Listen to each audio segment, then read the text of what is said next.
민주당 전당대회 돈봉투 사건으로 기소된 송영길 전 대표의 재판이 시작됐습니다. 같은 사건으로 기소된 윤관석 의원에게 징역 2년이 선고되면서 송 전 대표의 재판 결과에도 관심이 모아지고 있습니다. 내일은 이재용 삼성전자 회장의 1심 판결이 예정돼 있습니다. 주요 사건 사고와 관련된 판결 소식 김성수 변호사와 함께 살펴보겠습니다. 어서 오십시오. 안녕하세요. 네. 먼저 지난 2일입니다. 엊그제 송영길 전 민주당 대표 이제 돈봉투 사건과 관련해서 첫 재판이 시작이 됐습니다.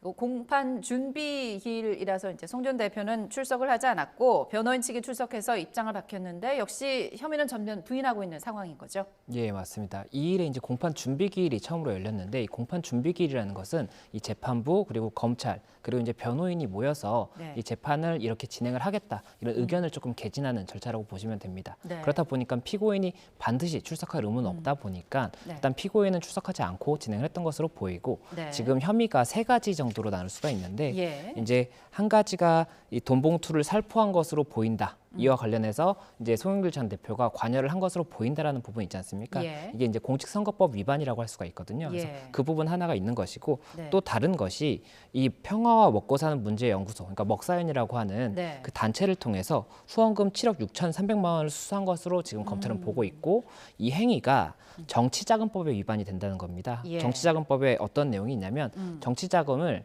그 법에 정해져 있는 방법을 통해서 받을 수가 있는데 그 방법 외에 받게 되면은 이 부분은 이제 형사처벌이 되게 돼 있거든요. 그렇다 보니까 이제 이 부분이 좀 혐의가 있다라고 보는 것이고 또 이 7억 6,300만 원 중에 4천만 원 가량은 이게 민원을 해결해주는 이 당시에 이제 박용하 전 여수상공회의소 회장으로부터 이 지역 소각장 증설 인허가에 대한 민원을 해결해주는 대가로 받은 뇌물이다라고 봐서 이 뇌물 같은 경우에는 이 3천만 원 이상, 5천만 원 미만 같은 경우에 특정 범죄 가중처벌 등에 관한 법률에 따라서 그 가중처벌이 되게 돼 있습니다. 그래서 특가법상 뇌물 이렇게 3가지 혐의를 지금 보고 있는 것이고 지금 송 전 대표 측에서는 일단 이 돈봉투 살포 관련해서는 이 당시에 뭐 돈을 주고 받은 사람 자체가 송영길 전 대표가 아니지 않습니까? 그리고 이런 사실 자체를 몰랐다. 라고 지금 주장을 한 것으로 보이고 또 이제 불법 정치자금 관련해서는 이 먹사연이 받은 것 자체가 송영길 전 대표가 직접 받은 것도 아니기 때문에 이 부분을 송영길 전 대표가 알지도 못했었고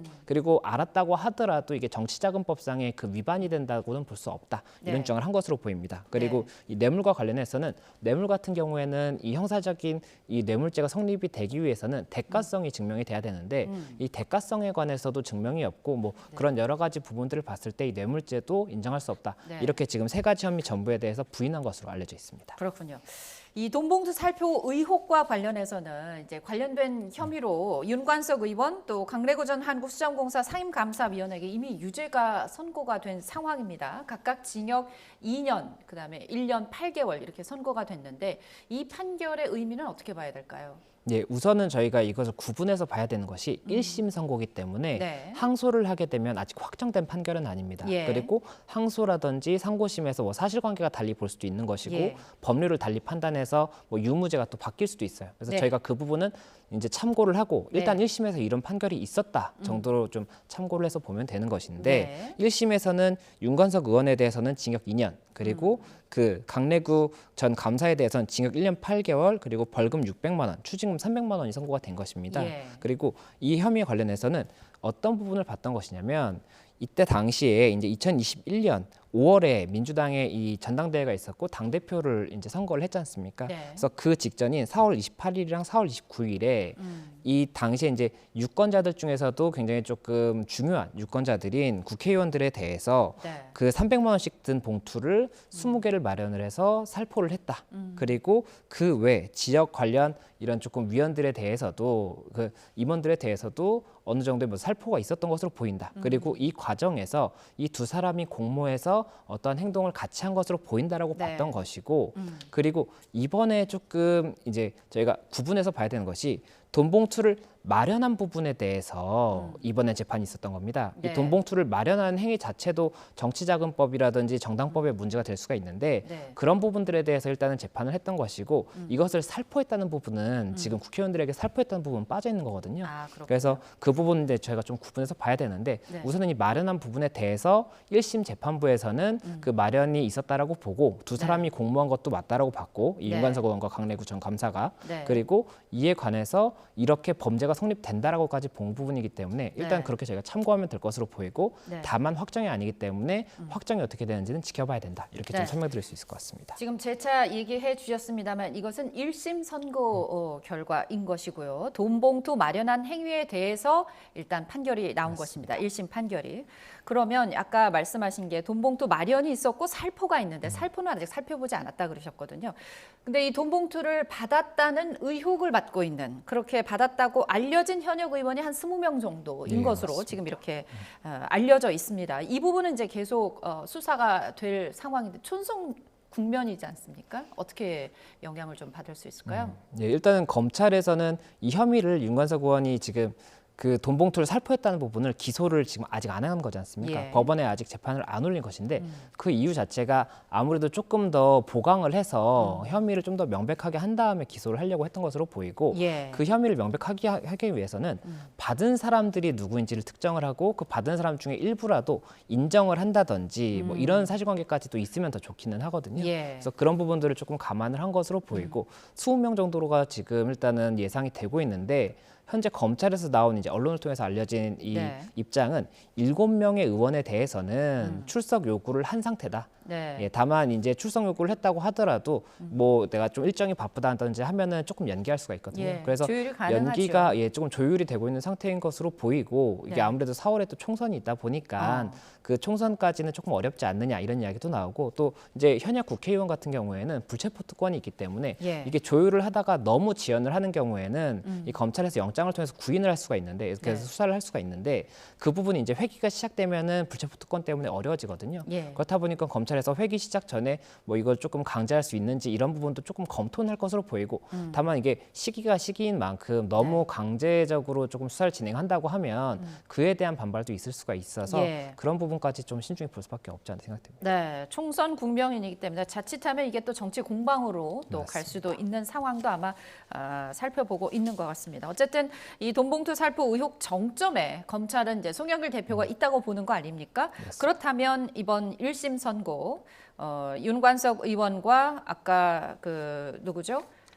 그 강내구 전 감사. 예. 감사위원에게 내려진 이 1심 선고 결과가 아무래도 좀 영향을 줄 수 있지 않을까라는 예측들이 나오고 있더라고요. 예, 우선은 제가 말씀드렸던 것처럼 확정된 사실관계가 아니기 때문에 이게 확정이 어떻게 되는지를 봐야 되는 것이고 예. 만약에 확정이 됐다고 하더라도 지금 송영길 전 대표는 본인이 몰랐다라고 주장을 하고 있는 것으로 알고 있는데 예. 본인이 몰랐고 정말로 그 자신이 관여하지 않았다라고 한다면 공범이 아니에요. 그러면 처벌이 안 될 수도 있기 때문에 네. 그 검찰 입장에서는 만약에 이 송영길 전 대표가 공모했다고 지금 보고 있는 거지 않습니까? 예. 그 부분 증명을 하기 위해서는 알았다라는 증거를 또 추가적으로 확인을 해야 되기 때문에 그 부분에 대해서 검찰에서는 고심이 좀 깊지 않을까 생각이 됩니다. 네, 공모 혐의에 대한 물증이 필요한 상황이군요. 맞습니다.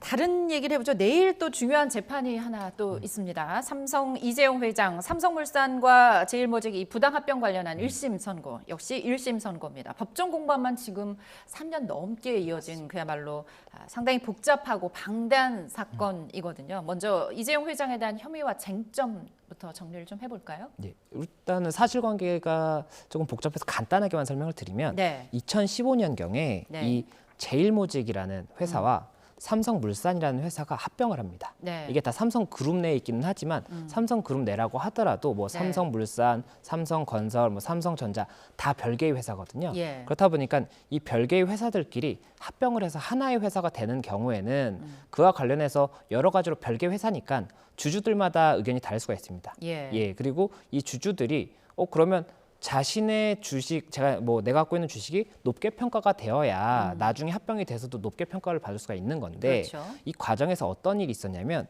제일모직 같은 경우에 그때 당시에 삼성물산보다 조금 주가가 낮은 좀 이제 주식의 가치가 낮다라고 봤던 것이 그 당시 뭐 이 회사가 있으면 회사가 갖고 있는 자산이라는 게 있지 않습니까? 예. 뭐 땅이라든지 뭐 공장이라든지 아니면 뭐 어떤 회사의 주식이라든지 이런 것들이 있는 것인데 이 제일모직은 그런 부분이 조금 매출이나 뭐 이런 부분이 삼성물산에 비해서 낮다고 이렇게 지금 봤던 상황이었던 거예요. 예. 그런데 이 합병이 진행이 되는 과정에서 오히려 제일모직의 주식의 가치가 더 높다라고 평가가 되면서 제일모직이 주식이 이게 한 개가 가지고 있으면 삼성물산 3개 정도의 가치를 받을 수가 있는 거예요.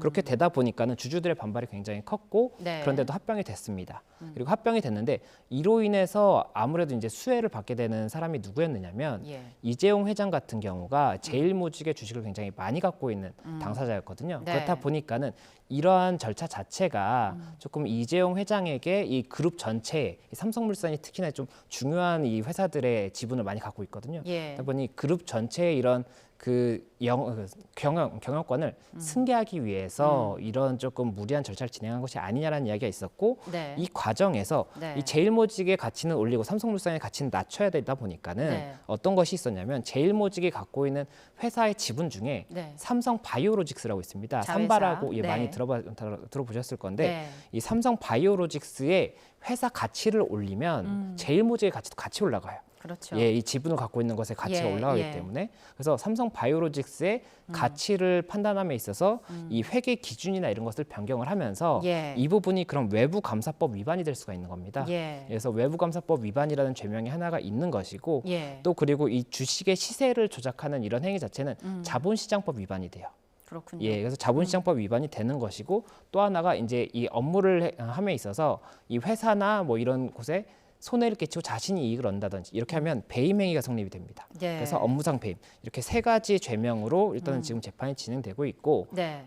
그 검찰에서는 이러한 행위 자체가 결국에는 이재용 회장에게 이런 경영권을 승계하기 위한 그런 목적이었고 네. 이재용 회장도 알고 있었다. 그렇기 네. 때문에 유죄가 선고돼야 된다라고 해서 징역 5년을 이제 구형을 한 부분이 있고 5억 네. 원 벌금까지 해서 구형을 했고 이제 미래전략실에서 이 부분을 같이 도맡아서 공모했다라고 보고 있거든요. 네. 그렇다 보니까 미래전략실 임원들에 대해서도 이제 실형을 선고해달라는 이 구형을 한 그런 소식입니다. 네.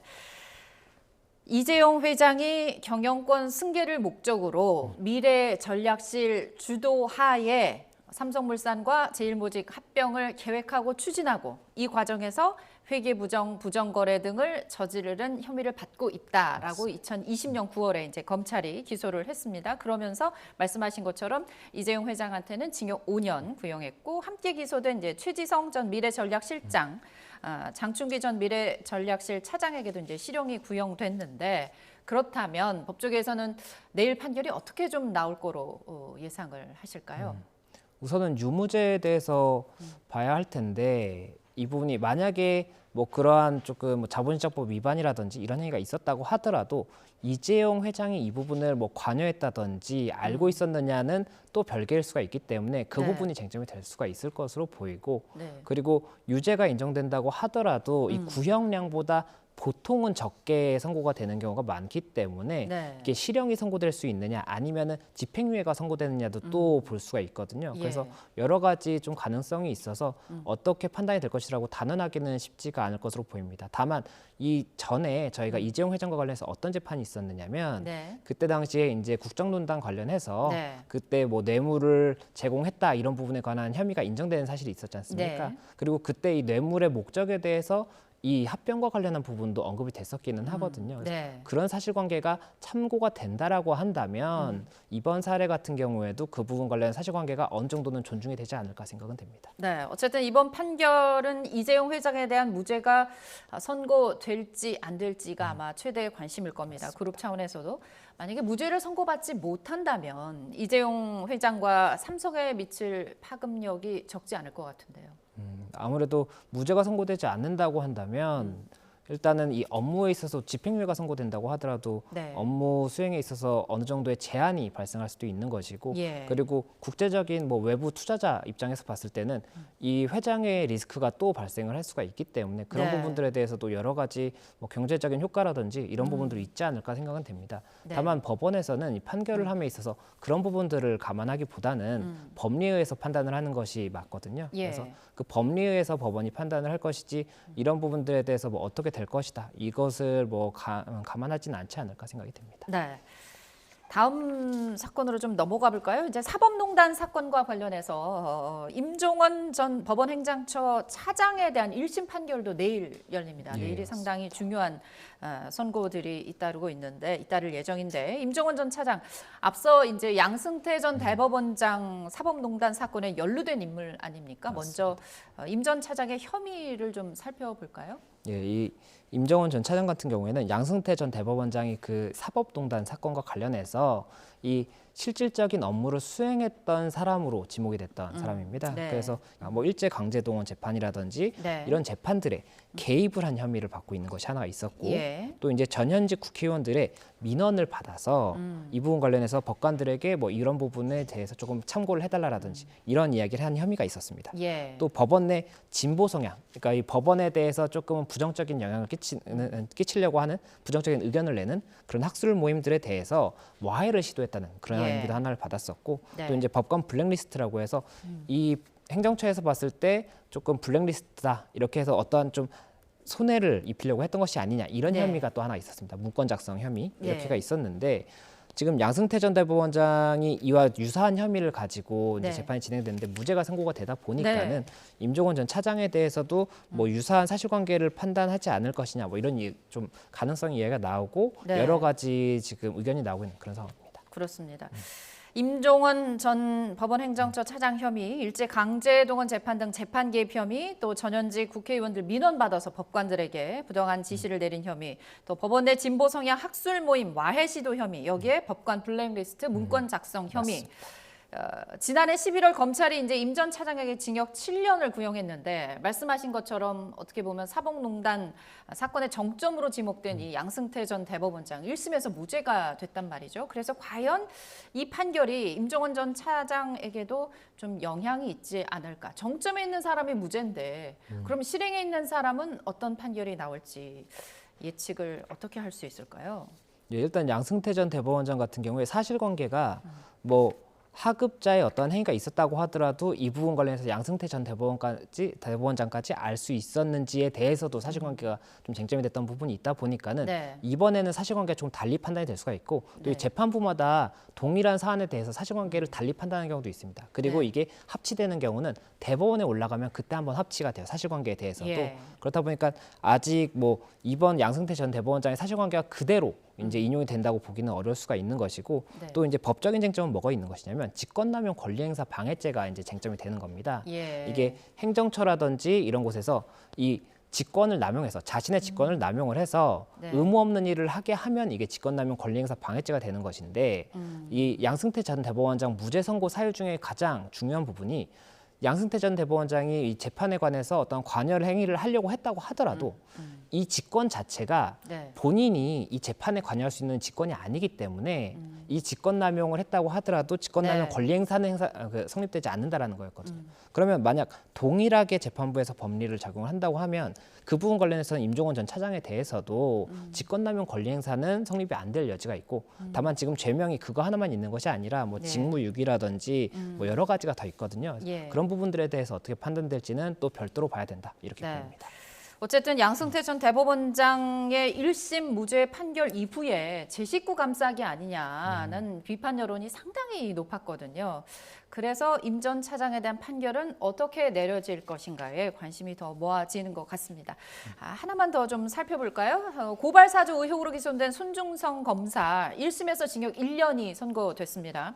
국민의힘 김웅 의원과도 관련된 사건인데 왜 징역 1년이라는 판결이 나왔을까요? 예, 이게 사실관계는 그 2020년 4월경에 이제 그때 당시에 총선을 앞두고 있는 상황이었습니다. 그리고 네. 그때 어떤 내용이 있었느냐면 이 조성은 씨라는 분이 그 파일을 하나 받았습니다. 텔레그램을 통해서 파일을 받았는데 네. 그 파일이 어떤 내용이었냐면 고발장이고 이 고발장에 담겨져 있는 내용은 이 범여권 인사들과 일부 네. 언론사 이 당사자들이었고 이에 대한 내용이 이 피해자 뭐 윤석열 당시 총장이라든지 김건희 여사 그리고 한동훈 지금 현재 이제 위원장이죠. 네. 그 한동훈 위원장에 대해서 어떤 뭐 명예훼손이라든지 이런 부분들이 있기 때문에 이 부분은 고발한다라는 내용이 네. 있었는데 이 조성은 씨가 당시에 했던 업무가 국민의힘 비대위 부위원장이었어요.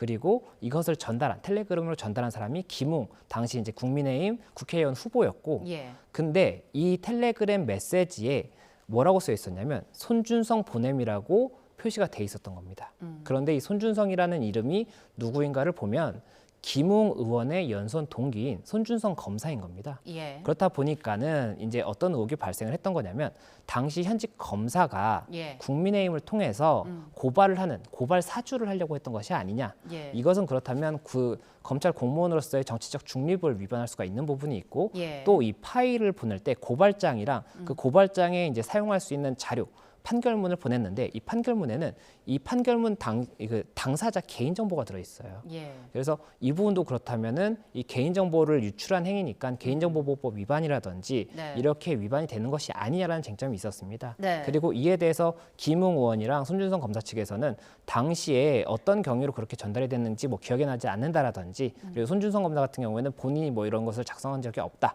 예. 이런 주장을 했었거든요. 네. 그렇다 보니까 사실관계를 법원에서 어떻게 판단할지가 쟁점이 됐었고, 네. 예, 이제 공수처에서 기소를 해서 손준성 검사에 대한 재판이 진행이 됐는데 네. 징역 1년이 선고가 됐었는데, 이와 관련해서 공직선거법 위반이 가장 중요한 부분이었어요. 그러니까 정치적 중립 의무를 위반해서 이 총선 직전에 이런 네. 공직선거에 영향력을 끼치려고 했다 이거였는데, 네. 이에 관해서 법원에서 본 것은 이 보낸 것은 맞는 것으로 보이고, 네. 이 손준성 검사가 김웅 의원에게 보냈던 것은 맞는 것으로 보이는데, 네.